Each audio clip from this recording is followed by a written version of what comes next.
Hello, my lovelies, and welcome to the Spirit Tarot YouTube channel. If you are new, welcome back. If you are a returning viewer, I am Rin, and today's video, we are going to learn how to do a couple of games using playing cards that can help to strengthen your intuition. Now, I want to say before we begin, everybody's gifts, talents, and intuition, we connect to them in different ways. There's a lot of similarities in how a lot of us connect to our gifts and intuition, and then there's a lot of individuality there as well. So, some of you who watch this and are trying to work on your intuition, these games will be amazing. You'll love them. They'll really help you. For some of you, this is just not going to be your cup of tea, and that is okay. If you are not good at these games, do not think that you are not an intuitive person. We are all intuitive, every last one of us. We just have different strengths and different preferences and different ways to connect. So while these can be really fun and these can be a really good way to work on strengthening your intuition, if it's just not your cup of tea, if it's just not working for you, that's okay. There are other things you can do to strengthen your intuition, and this actually hopefully will be the first video in a series that I am doing of different activities and exercises you can do to help strengthen your intuition. But this is the one we're starting off with because some people like to have tangible tools that they can use when they're working, especially in the very beginning, to strengthen their intuition. And so I thought I'd start with these fun little card games. We're just using standard decks of playing cards because those are very accessible. Most of us either have or can easily acquire a deck of playing cards. If money's tight for you, you can hit the dollar store and get a deck of playing cards for $1.25 and start working on your intuition with these exercises. So I just wanted you guys to see I have a large collection of playing card decks because not only do I read tarot and oracle cards and other types of cards, but I read playing cards too. So I have a large selection of playing cards. So we've got the Royal Mischief deck here. We've got the Bicycle Fae deck, and then we have the DC Comics Bombshells decks that we'll be working with our exercises today. Now, these exercises are meant for people who do receive their information in different ways. I'm not going to go over all of the clairs in this particular episode. We're going to talk about 4 clairs, actually. So we're going to talk about clairaudience, we're going to talk about clairvoyance, we're going to talk about clairtangency, and then we're also going to mention claircognizance. So when you are playing these games, you are trying to find or intuit a certain card, or you're trying to intuit what a certain card is. And each of us has different gifts. So if you think that you are clairaudient, that means clear hearing, then you're going to listen for whether it's your spirit guides or spirit or what you tap into when you use your clairaudience. If you are clairvoyant, meaning clairseeing, you might want to hold the target cards to your third eye before you begin the game so that your third eye sort of acquaints itself with what you're looking for, what your targets are.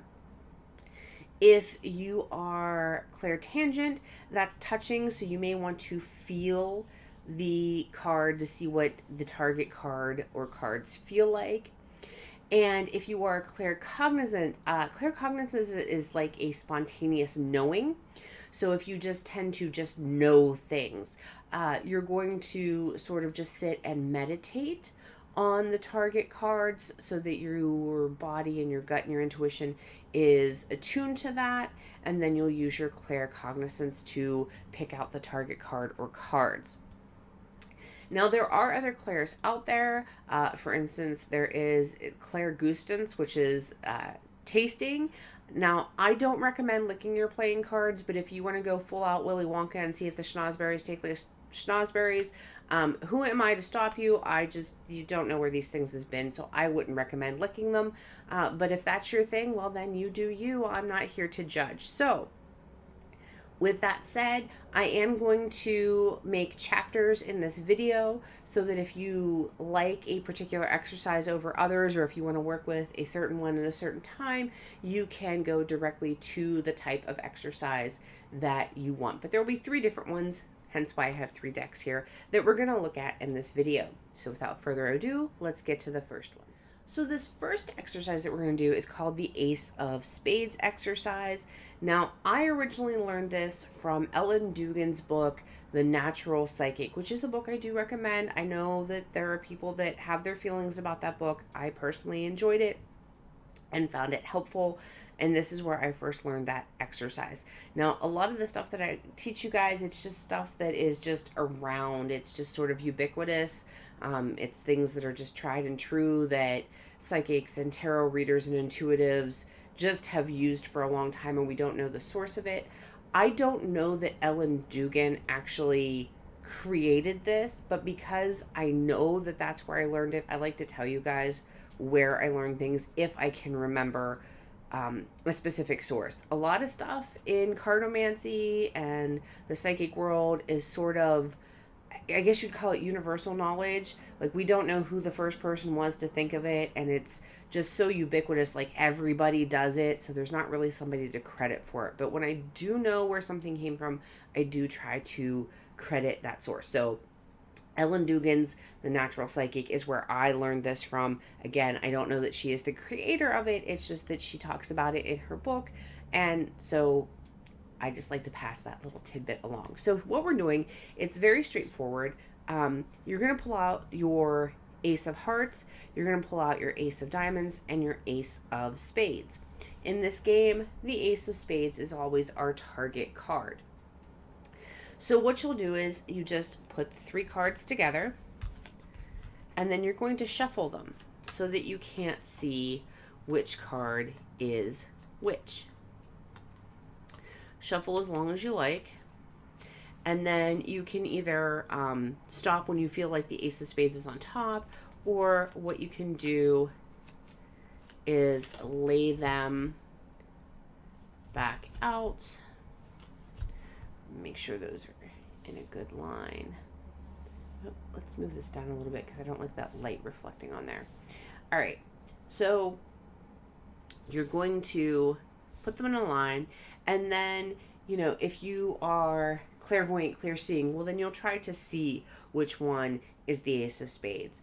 If you do psychometry, or you're interested in psychometry, you might want to touch each of the cards to feel which one is the Ace of Spades. If you're clairaudient, then you'll want to tap into your spirit team and ask them to deliver the information to you that way, or tap into your intuition, your higher self, however you like to do it, because there's a lot of different ways that it can be done. But you're going to see which one is the Ace of Spades, and so you'll see if you guessed right. So if you guessed right, I recommend having like a little scratch piece of paper beside you. Every time you get it right, I recommend making a little tick that you got it right. When you get it wrong, make a little tick elsewhere that you missed it that time, that it was a miss instead of a hit, and keep track. So here's the thing. By pure chance, we tend to get things about 50% of the time. So however many times you do it, you're just going to do the math to see what your percentage is of how accurate you were. The higher above 50% you are, the more you are relying on your intuition and the less you are just guessing. Because guessing gets us, you know, about 50% accuracy. So the higher above 50% you are, the more you are using your intuition, tapping into your intuition, than just guessing which card is the Ace of Spades. And you can keep doing this as many times as you want. It's up to you. If you're bored somewhere, you can just sit and shuffle these 3 cards and keep playing this game over and over again.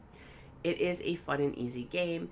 And like I said, so while I find this game fun, I have found that I'm not particularly good at this particular card game. I usually do better than guessing. I usually have, you know, a little more intuition, a little less guessing, but it's not my best. Like, I would not do this as like some sort of showmanship. But I do really, it's a fun game to do. And either I'm a glutton for punishment, or I believe that the more that I do this, that eventually I will get better at using my intuition in this specific way. But so that is the first one, the Ace of Spades exercise. Super straightforward. You just pull out these 3 cards, shuffle them, lay them out, pick the Ace of Spades, keep track of how many hits and how many misses you have, and then do the math to see what your percentage is when you are done. All right, so now let us jump into the next exercise. This second exercise is the red and black exercise. So with this one, what we're doing is there's 2 different ways you can do it, but what we're doing ultimately is we're intuiting whether or not the card is a red or a black. And some people do it that you just have the deck in a pile like this, and you decide, is it red or black? Use your clairs, whichever ones you're focusing on. Again, before you even begin, it does not hurt to sort of, you know, tap into with your clairs. You know, take a red card, take a black card, and see how they feel or sound or look to you, just like you would with the other exercise we talked about. So some people will just leave the deck like this, and they'll just flip them over. They'll be like red or black, and they'll just keep saying the color and flipping. They'll make one pile of cards they got right, one pile of cards they got wrong. I prefer to do this slightly differently, because when you do that, you have to flip, like you're flipping them over, and if you get it wrong, I feel like it really does throw you, and it throws you off your game, and oftentimes will make you less accurate than you can be, because you're seeing when you get something wrong, and that has an effect on how you're feeling about what you're doing. So what I like to do personally is I like to do 2 piles. And what I do is I take the cards and I focus on them, and I'll make, you know, this will be the black pile, this will be the red pile. And I will just continue to set them out like this. Now, I'm not going to go through the whole deck right now because you don't want to watch me do that. But basically what you're going to do is you're going to wind up with then 2 piles that are about equal, because there's 56 cards in the deck, which means there are 52 cards in the deck, 26 cards to each color. And so what you'll do is you'll go through then and you'll see that this was the red pile. So what I'll do is I will pull out all the ones I got right. Again, we didn't actually do this exercise. I just split the deck in half.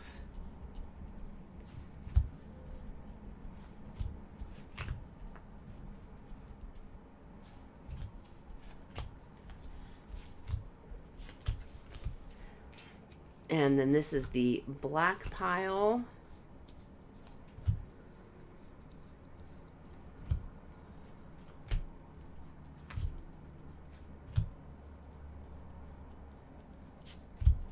Okay, and then what you're going to do is all the cards that you had right. Okay, we're going to count those all together.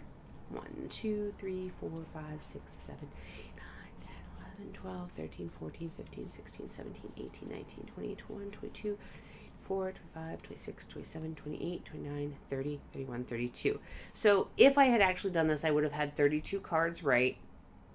26 is 50%. That's guessing. The higher above 26 you get, the closer to 52 you get, the more you are using your intuition and the more accurate you are with your intuition. So that's how you kind of score yourself with this one. But it's really just taking your time, going through the deck, feeling, seeing, sensing if the card is red or black, putting them in the piles, and then counting up your score when you're done. I usually do pretty good at this particular card game. Unlike the first one, like I said, I'd love to play the first one, but not the best at that one, just being completely honest. This one I'm actually pretty decent at, and I really enjoy this one too, but this one takes a minute. The first one's really quick. This one takes a little bit longer. So that is method number 2. Method number 3 is similar, but we're going to jump into that now. All right, so this last exercise is very similar to exercise number 2. I find this one a little more difficult to do. So that, like, exercise number 1 would be your very first starting point. Exercise number 2 could be your starting point. Could be the first thing you do, or it could be something that you're building up after doing exercise 1. This one, I would do exercises 1 and or 2 for a while before starting this one. But then again, we're each different, so you do you. It's just a suggestion. It's not a rule. But for this one, what we're doing is we're actually trying to intuit which of the 4 suits the card is. So before, where you had a 50-50 chance, your chances of guessing right by just guessing are a little bit lower kind of in this one, in my opinion. So it's a little harder to guess 1 out of 4 than it is 1 out of 2.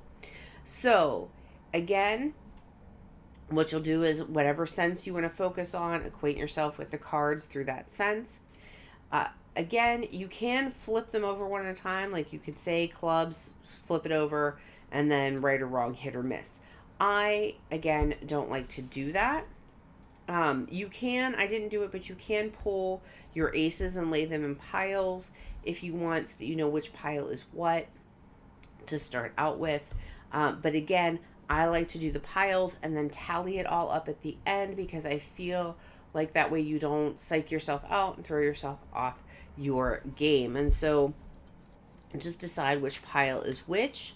Again, I'm not really going to do this because I don't want to take up your time watching me go through this, because it does take a couple of minutes. But you'll pick a card and I'll just say, you know what, hearts is going to go there, diamonds there, clubs there, and that. And then you're just going to keep going through the pile, pick up the card, focus on it. Which do you feel like it is? Put it in your corresponding pile. Again, if you can't remember which suit you wanted to be which, you can always lay your aces down so that you can remember better. I need to move this up a little bit. We're a little too far down in the frame.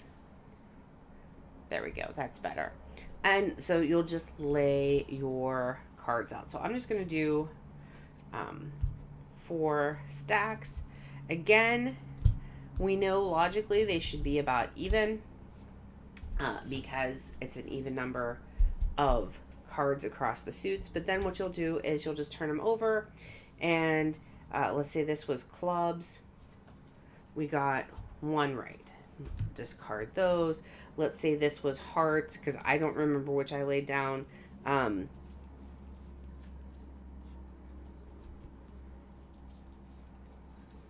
You'll lay down your hearts. Let's say we had, I think I said spades next. We'll go with that. We'll just go with that. I would be the kind, I don't do this one very often because I like to do by the black and red. I'm not the hugest fan of doing it by suits. When I do it, I do tend to either put a charm down or something so that I remember which pile was supposed to be which, because by the time I get through the pile, I forget which I designated as which. And so then we've got diamonds last.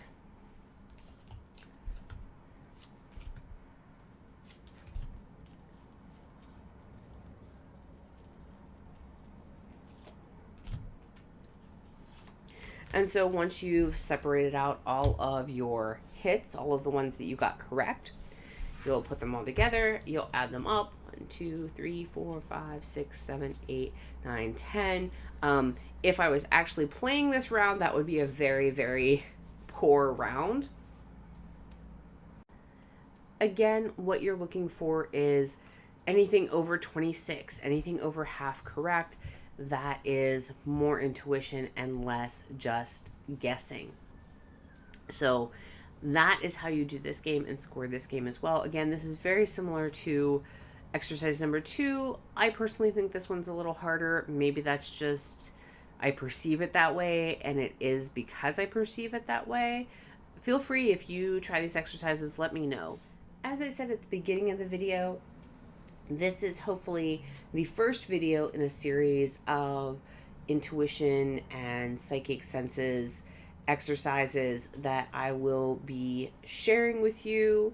I hope that you've enjoyed this today. If you did, please give the video a thumbs up. It helps me out so much. If you haven't already, please subscribe because that helps me out so much. And, in the comments, let me know if you have tried any of these before or if you've watched this new time. Let me know which ones you like, which ones you do best at, which ones you maybe struggle with, your thoughts and feelings on them. And, if you know any other card games for strengthening intuition, leave those down in the comments for me too, because I'd love to check them out. So until I see you again, blessings to you wherever your journey finds you.